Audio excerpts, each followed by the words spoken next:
So, if you clicked on here, this should come as no surprise. But, just to clarify, this is the measure of an episode.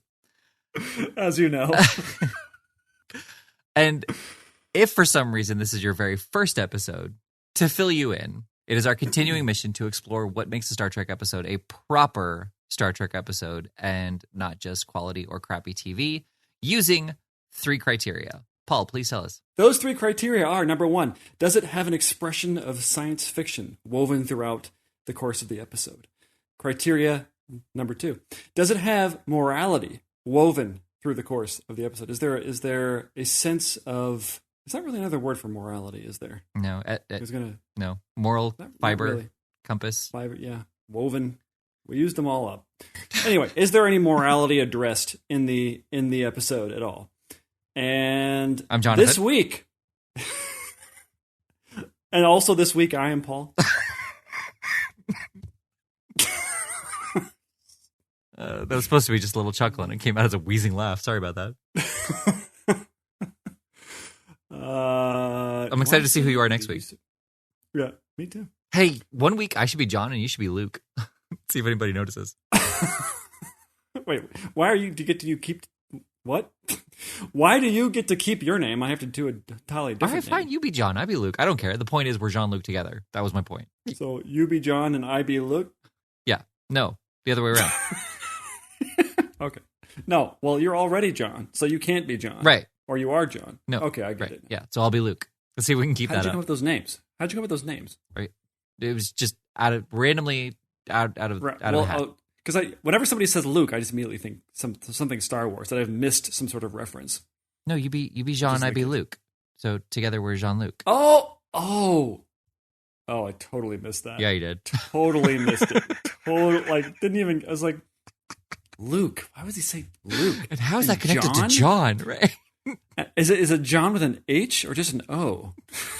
What's going on here? Anyway, what's the over and under? This isn't going to stay in the podcast. I thought you just put these up. I didn't realize you edited them. I've never listened to any of our episodes, so. Yeah, me neither. I just cut randomly. Yeah, I was like, well. You roll a dice and you're like, okay, that many minutes. Yeah. If only. That would be much easier. I would love to hear that episode, though. Just randomly, we just move on. I guess we're moving on from this topic. But I really wanted to mention this. Oh, yeah, that's a good point. Next week, we'll be watching.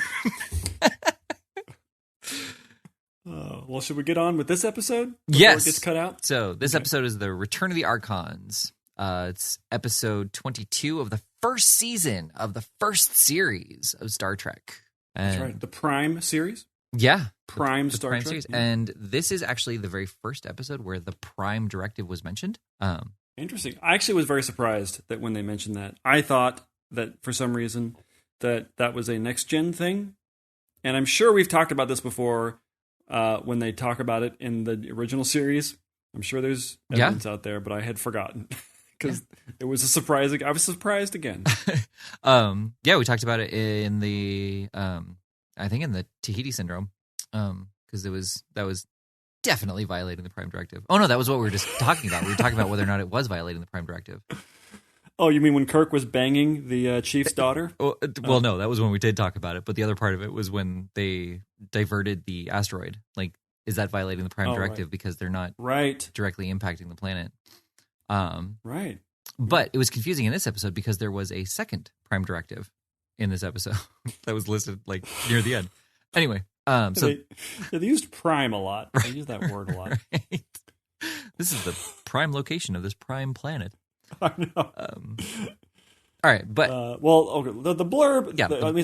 Yeah. Who's doing it? And then I'll do it. Okay. No, is it your? Do you do? I'll do it. I don't know. I never have it up, and I finally have it up. But please, after you. Oh no, then you should do it. Okay. You should do it. Go ahead. When the Enterprise travels to a planet where a Starfleet ship disappeared years ago, which is weird because that doesn't seem to be necessary to the plot at all. But they find a tyrannical computer that rules its oppressed people. Which, spoilers. Yeah, spoiler, dude. Not cool. But at least we know that the person who wrote this watched the episode. Yeah. Or they just love giving away spoilers, so they watch like just the last 3 minutes. And like, I'm gonna get him again. Yeah, today is a good day. That's a very interesting thing that I actually missed from the captain's log, was that they were exploring? No. Investigating. That's the word. Mm-hmm. They were investigating a starship that had disappeared 100 years ago. Mm-hmm.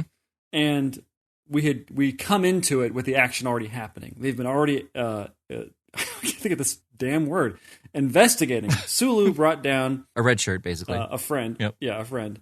Who survived. And who does survive? Although we don't know, does he make it back to the ship? Or do they just kill him at the end of the episode? It's like, we don't even know if he's a red shirt because nobody wore their uniforms on the planet. They were all in suit and tie. Yeah. Good call. And Spock sometimes wears his hood up and sometimes doesn't. Right. It's really weird when he decides, like, well, we're going outside. So my ears are very sunburn prone. We cannot. So that's why this. No, it's his copper blood. It just reflects it. It's very reflective. Yeah. Blinding in the sun. So the part where they that's a very interesting part, that they are researching, investigating a lost starship, because that's never brought up ever again. Well, yeah, because this computer is 6,000 years old. Right. And okay, so there's so much in this episode. Let's just start going through it, because I don't want to get ahead of ourselves, or myself.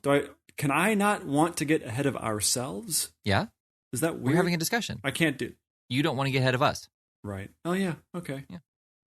Usually it's I don't want to get ahead of myself. Right. But because you don't know if I'm going to move ahead, you're saying slow your roll. Right. Yeah. Okay. So it's not a weird thing to say. No. Really glad we covered that. Man, I wish we edited this episode. Okay. So they beam down, but we didn't see them beam down. But you're talking about after we didn't see them beam down. This is afterward. Okay. Well, okay. So Sulu is in peril. He's running from these people. This creepy guy with a hood touches him with a pole, and he starts smiling, and then he beams back, and he's a weirdo. Like he's like, he doesn't know who anybody is, and he's just a weirdo. They're like, oh, something's wrong. We got to go down to the planet and figure out what's going on. Everybody get behind me. Let's go. Yes. They get down to the planet, and they're like, this is weird. Everybody has this weird vacant smile on their face, and they beam down 3.5 minutes before the purge. Really, really quick. So after they beam down, this was just a weird little moment that totally caught me off guard. Kirk contacts the ship and says, like, materialization successful? Kirk out? Or Captain out? Or something. Like, everything that he said, it was just, I don't remember that ever happening in any other episode. Like, you're right. That's totally right. I totally missed that. We made it okay. Thanks. Which I guess is good to know. Like, well, can't they tell? Wouldn't you? I mean, I guess, because there is a time later where Spock is like, I was unsuccessful. I'm going to beam him back down and beam him back up. Like, well, and maybe Kirk is just being passive aggressive because they never check in on him, and he's like, "Well, I guess I'll have to remind them to check in." I'm okay, like, guys. Yeah, thanks. We made it. Thanks. Dick Kirk. Oh. Good catch, by the way. I totally missed that. They've never done that ever again. Right. Well, yeah. Where they check in afterward. Right. So anyway, good catch. So they beam down what they call the festival, but what is a primeval,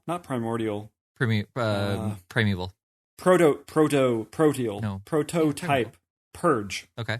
But it's like, right? It's the purge. Yeah, but it's centuries in the future. So, well, I just mean in terms of conceptually speaking. Okay. This was made before the purge. Everybody's fighting, and some gal lunges onto Kirk and starts making out with him. Well, are they fighting? Because there's actually some very suggestive imagery happening. Sometimes in shadow, sometimes not. And so when the purge happens and the clock strikes 6 and everybody just goes bananas, it's unclear if there's, I mean, I hate to say this on a family podcast, but is there raping going on, or is this all consensual? Are they just they're outside and they're for the festival, which they never go into really why this is happening, and it never comes back. Or why it's called a festival? Yeah. Why is it called? I mean, that's just like a weird thing to say. It's like a kind of a creepy word to, it's like, it's the hearkening, you know, or the beckoning. It's anything like that. Or any other kenning word. The Star Trekkening. Oh. Well, and yeah, I didn't see it that way at all until she came in the morning after, and she was like still in hysterics and inconsolable. Whoever she was, I forget who Right. she was. She was the daughter of somebody who we never saw again anyway. But Right, but they all kind of revert back to their vacantness, Mhm. except her. mm-hmm. Why? So what happened? And he puts her to sleep. He didn't kill her. He literally puts her to sleep. Mhm. The doctor puts her down. and Puts her down, he then puts her to down sleep, in that she's order. too far gone. Yeah. What a waste of meds. Well, I was speaking literally to both of them. But what was going on? I mean, Right. I guess what it seemed like to me was must have been a scene cut where you can't have humans that don't get to express themselves emotionally all the time. So you have to have them exert themselves emotionally, and this is what happens when you do this. And it's not clear if this is every day. Is this every day? Like, is it from 6 to 6 every day this happens? Or is this once in 30 years? They never go into it. Right. So there was a line that was cut. There wasn't an actual scene, but there was a line that was cut saying that it's an annual thing, like The Purge. I'm sure there's lots of annual going on. that night. And you still can't figure it out, huh?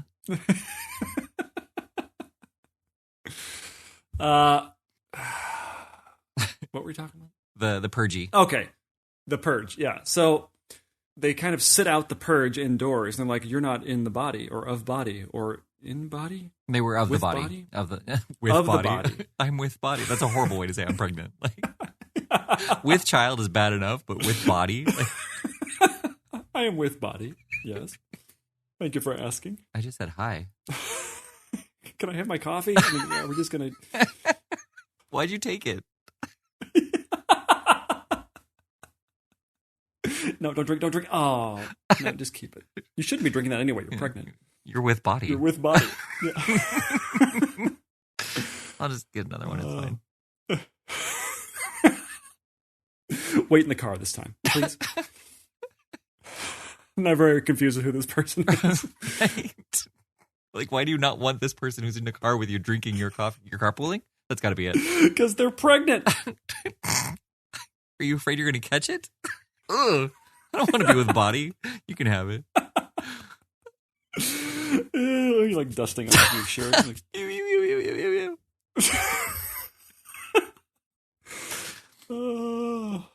okay. Anyway, so it's once a year, and but they never go into. Okay, back up for a second.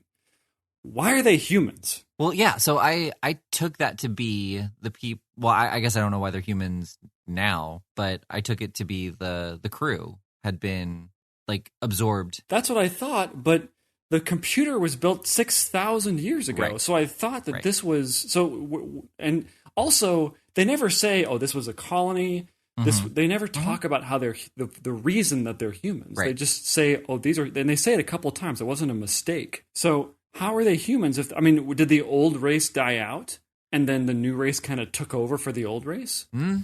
Well, We're making it up, right, but- right. But I could see that, like, if they're, because kind of what they were saying about how the body is dying because of the computer. Spoilers for those who care. The people who haven't read the 2 lines of the spoiler blurb. Right. It could have been that, like, the computer, did take over for whatever 100, 200 years, and all the people died off, and then the crew came and crash landed, and it now had a new population. So it wasn't 6,000 years where this computer was running. It was like 1,000 years at the beginning, and then 5,000 years of waiting, and now it's been running again for 100 years. And these are the descendants of that starship, Right? which is why they're human. It could be. That's not a bad explanation. It's just, it was weird that why not make them aliens? Right. Well, yeah, and I think that's probably why they had the starship part at the beginning, just to like say, oh, these are humans from that starship. Like, they didn't have to explicitly say it. Like, they gave just enough that the audience from the 60s was like, oh, that's why they're humans. That's why they're not aliens. Right. That would be my thought. They don't talk about why everybody is a human. They don't ever mention. You think they could have explained it with one line that, oh, they're from the starship. These are the descendants of the starship. Right. They've got the same DNA as these, so clearly they're the descendants of them. Yeah. Like, they've got the doctor with them, so he could easily have just done a quick scan. Yeah. Yeah, and it would have been cool if we saw a super old dude who was one of the original members that they recognized somehow. Mm-hmm. And he's like he's very old, right? Maybe he's like 120 or something like that. Well, yeah, before they said the computer was 6,000 years old, I thought Landru was going to be one of the commanding officers of the starship. Oh, that would have been good. Or I thought Landru That was would've an been good. acronym of something. Yeah. But no. No, it's just a creepy name. Yep, just a creepy name.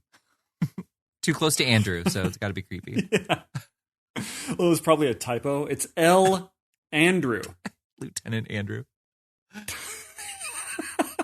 Actually, that would have been so awesome if that was the thing. Mm-hmm. They kept on calling him Landry, but then they see his name tag, and it was Lieutenant Andrew. Well, yeah, I mean, not to reference a horrible movie, but it's like Kalima from Planet of the Apes. I don't know if you remember that or not, the Mark Wahlberg movie. I've seen that movie once. Right, I did too. But I also saw like a retrospect on it just recently, and that's I knew that this was the big twist about the paradise being Kalima, and the Kalima is the 6 letters that are still visible of the warning sign that said "Caution, live animals." Oh, right. So I thought Landry was going to be something like that, something from the starship. I thought there was going to be some kind of payoff, which there wasn't. Right. Yeah. I mean, that's much better than nothing. That's actually really good. They should go back. When they spend a lot of money to redo all the visual effects, they should have spent some money and add that scene. Okay, back to the mystery box. So this it starts out with a great example of a mystery box. It's like, oh, how did all of this happen? This is kind of lost in a nutshell, I guess, isn't it? Yeah. Yeah. There's a point, though, where it stops being interesting because they stop giving us information. It's basically when they get down into the dungeon, they're like hiding. Oh, no, this is after that. When they're being held captive, which looks remarkably like the same set. By the way... The table was gone. They moved the camera slightly to the right. But they didn't... Okay, so another thing they didn't talk about, mystery box is on hold for right now. Okay. So the other thing they didn't talk about was, why does this look like a 1960s backlot? They never talk about that. It's like surprisingly human for us being in the middle of nowhere in the universe. Well, yeah, like they had no problem doing a throwaway line from the Tahiti Syndrome. Like, oh yeah. Yeah, like why couldn't they just throw it away? Right? Like just say it. This is interesting. This happens from time to time. Mm-hmm. And if it was supposedly supposed to be, they were all the descendants of the starship, why would they revert back to a Western town? Right, a dead end world. Not Not only revert back in character, but they built their own. They built this place that didn't exist before. They built it to look like a 1960s Western backlot. Well, maybe. I mean, we don't. Maybe it was there 6,000 years ago. Oh, yeah. Like that's the thing. Like, regardless of whether or not it was built or it was there when they got there, like, why? Why does it look like a 1960s Western backlot? I mean, obviously, behind the scenes, we know why. This is all taking place in Spock's head. Everything he does, he loves Westerns. But he can never show it. Yeah, so another thing that doesn't get paid off, I mean, I'm kind of jumping to the end here, but since we're on the topic, is, okay, Sulu gets what they call absorbed by the long stick, by the apparently hollow tube. I loved his payoff at the end, but yeah, apparently a hollow tube. Go ahead. It was just like, hey, I did literally waved to the camera. He literally waved to the camera, yep. Still here. And Sulu's back to his normal self. He's, hey, I'm a Sulu. It would have been great if he punched the guy out of his chair so he could sit down. Right. Yeah, I'm back to my old self. And he's got a sword. Shirtless. So anyway, he gets absorbed with a stick, but then later, Kirk and McCoy and Spock, they have to go to a room to get absorbed. So I didn't quite understand what was going on. Again, like, it could have just been the group was too large because there were 4 of them, and and Kirk straight up defied them, and they're like, we don't know what to do with that, which was cool. I mean, I felt like this was a underdeveloped storyline. Felt like it had such a good, like, it could have been a movie. They had enough there where they could have tried to weed out, like, they could have gone through the whole culture a little bit, right? And there could have been a little bit more about the festival. Maybe it was leading up to the festival, and then that's sort of what the ticking clock is for the show. But I don't know.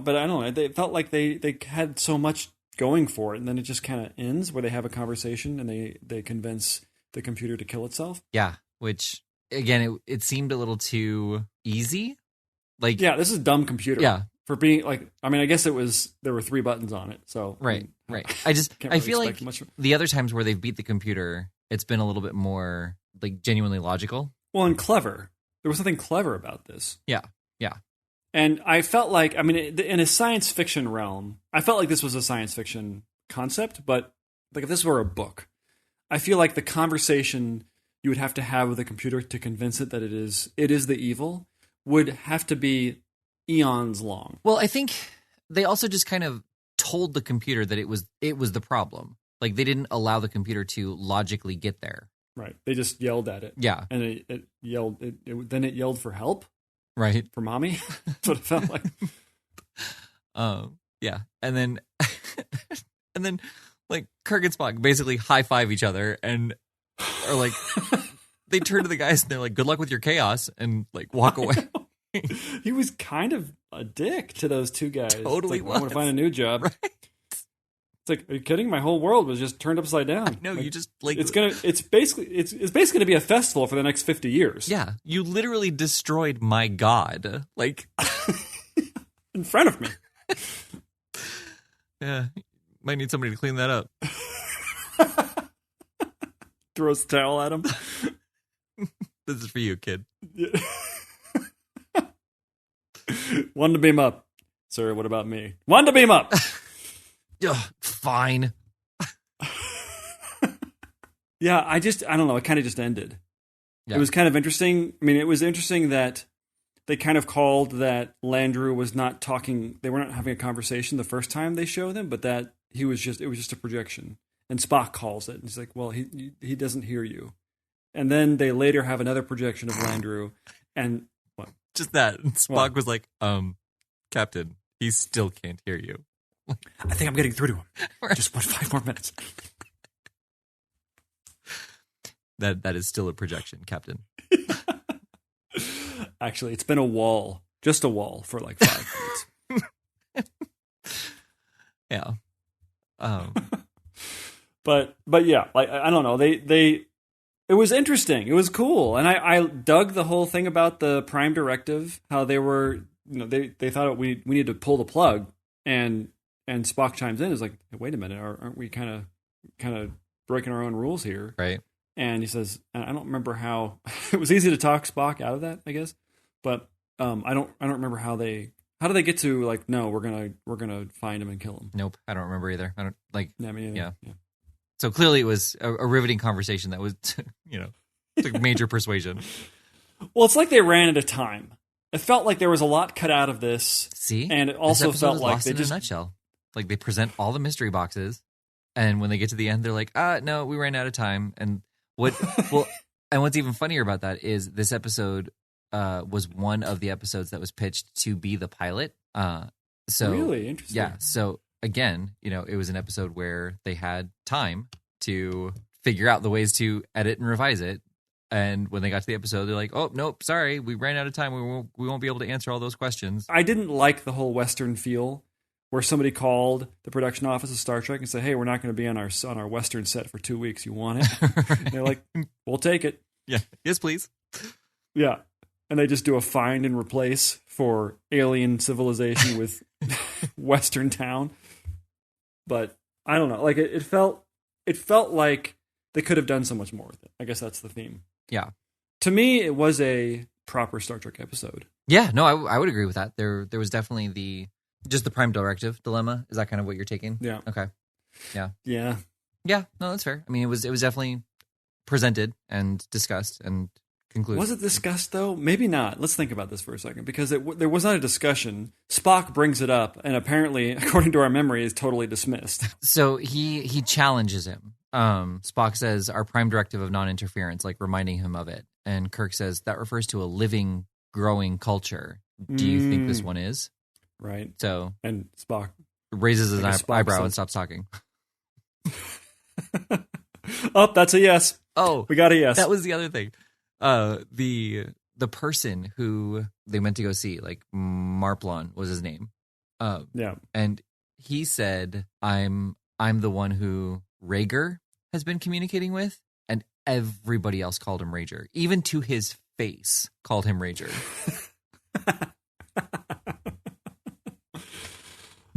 Yep. That's kind of like the Han situation, where either nobody had the guts to tell him, or right. That's hilarious. Also very strange because they had that whole "we're a triad." I'm like, what does that mean? Mhm. Oh, you're not going to tell me? Oh, okay, all right. Well, I'll yeah, we'll just go ahead. and why? Like, why were those three not susceptible to Landrew? Like, I know they said about one of them, they said like he was immune to it, as was the other one who was dead. But this guy like just didn't say anything about why he was able to talk with them, or how they were able to be under control. Like what was the mechanism that allowed them to control the computer to control all the humans? Mm-hmm. That didn't make any sense. I thought it was going to be an actual person who had crazy telepathy, right? Or something like that. It wasn't. Yeah. Right. Yeah, it was just a computer. So how are they doing that? Mm-hmm. I guess they kind of answered in that those guys were carrying antennas. The poles were antennas, but they weren't. Yeah, I mean, weren't they? We never get an answer to that. Well, somebody says antennas. Oh, maybe it was Kirk. Kirk says, well, they could be antennas or something like that, but that never gets explored. And Spock just says they're just metal tubes. There's nothing special about it. There's no mechanism. Right. That explains how Sulu was able to be absorbed, but not why. Okay, so why did they take them to this room? I guess because the script said they had to go to this room. Right. Well, they strap them down. Because the guy starts off, I mean, the guy who eventually we find out is part of the traitor guys, mm-hmm. not traitor, but whatever you want to get, the descent guys. And he says, this is a harmless process. You're not going to feel anything. And I was like, oh, that's interesting. It's like, oh, but you're not going to feel anything because I'm not going to do anything to you. Right. Like, why did you lead with that? Yeah. You won't feel a thing because I won't do anything. Oh, that wasn't so bad, weird. was it? Yeah, why'd you lock me in here? Here's your lollipop. Wasn't that easy? Doesn't it feel like we missed something? Like a whole section of the episode was missing. Yeah. Well, no, I don't feel like there was a whole section missing. I just feel like there was. It's almost like there was the plot of trying to uncover the history of this planet and where Landrew came from and all that kind of thing. Like was edited out, but I didn't see anything about the script being cut for time or anything. So. The only thing that I can think is, I mean, it was a good Star Trek episode as far as like the premise and the characters and the conflict and all that kind of thing. But I feel like it was a 60s episode, where like they didn't have to explain all of these things because it was kind of the first time being presented, and so people were just so fascinated by the sci-fi aspect of it. That they didn't actively question the nuances of the episodes and the nitty gritty of it. Yeah, I guess maybe there wasn't a sense of, for television, they didn't feel they needed to go deep enough. They felt like they were going deep enough to get through the episode, and that's where we're going to stop. We don't want to make it so inaccessible by going too deep, I guess. Maybe. I don't know. Yeah. No, that's kind of what I think. Like, I kind of feel like that's how it is for a lot of the original series. It's not that they didn't think to. It's almost like they felt like they didn't have to because it wasn't the main question that was being asked or answered. So if it wasn't that, then they just kind of like threw it in for world building without having it be a question that needs to be resolved later. Well, it's very possible that the treatment for the episode was much more complete and made a lot of sense. Yeah. So there's a point where so Landrew is incapacitating all of the Enterprise crew when they're hiding out and he finds them and they're like, I'm gonna so they start playing a sound and everybody starts in like the fake slow motion. Yes. Everybody starts laying down on the ground. And Kirk takes forever. It's like 30 seconds of him finally becoming incapacitated. Right.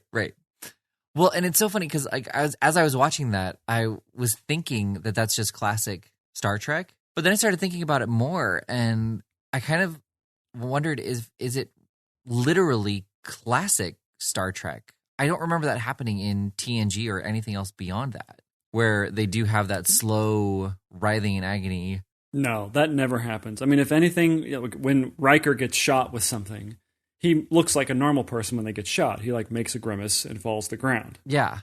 There's no slow motion writhing to the ground and then finally collapsing. Okay. At least, I mean, I don't remember that. Right. But like you remember it all the time in the original series. Right. I think. Well, it's always sort of made fun of. They have these weird moments. I think more than half of the episodes we've watched of the original series have had moments like this. Well, the one where they torture the three of them underground, and when Kirk tries to escape, and he's obviously, they're like, okay, we don't have enough money for slow motion, so you're gonna have to pretend to run in slow motion. Right. And that's what he does. Yeah. Well, and then the Tahiti syndrome, and then Spock in the Metamorphosis, where he just decides to. That's play not the one where he throws himself. Yeah. Where he throws himself to the ground. Yeah. So I mean, it's very like it's very classic Star Trek, but it's classic Star Trek. Yeah.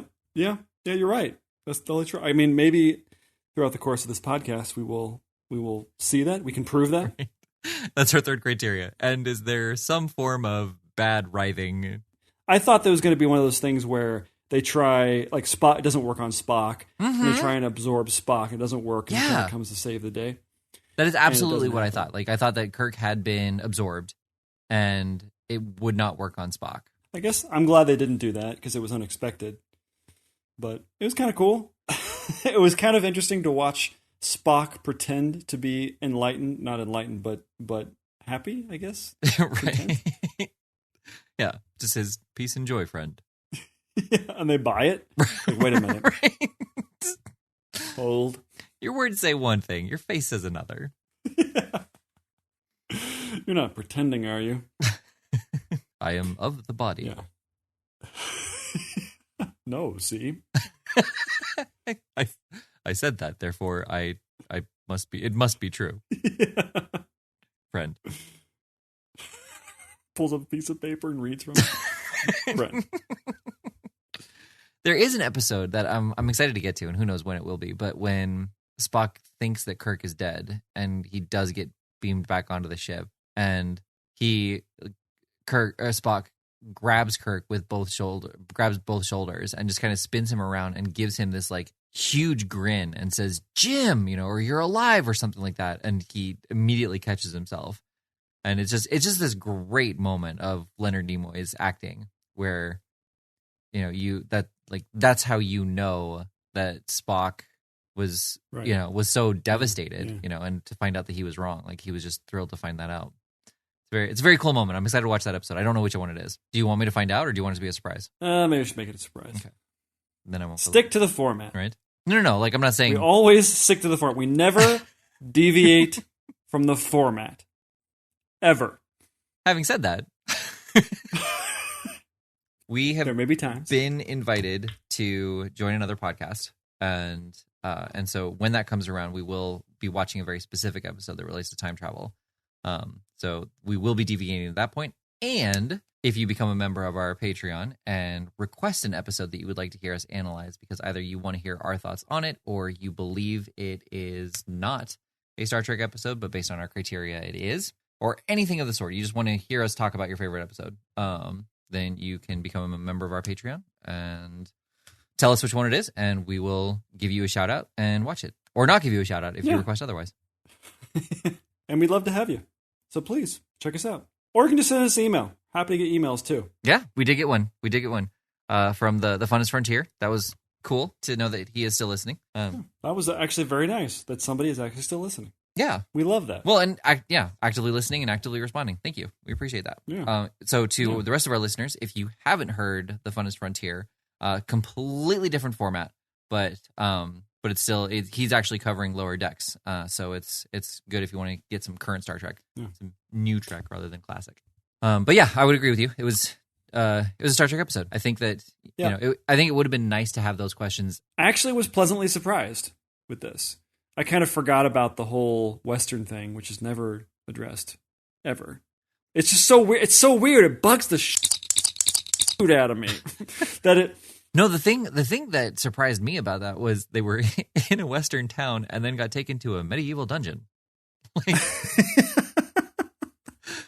clearly, they just had the run of the Paramount lot all to themselves. It's so infuriating when they don't explain these things. Mm-hmm. They're just, they're humans. Okay. Oh, they're in a Western town, but we're still on some weird planet elsewhere, not on Earth. Right.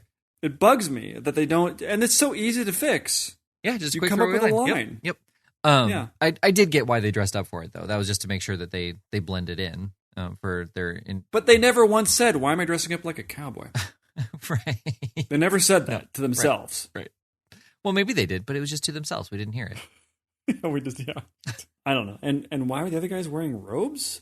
Yeah, that was weird. Yeah, but yeah, it was still a good episode. Still a good episode, yeah. And still a proper Star Trek episode. Yeah.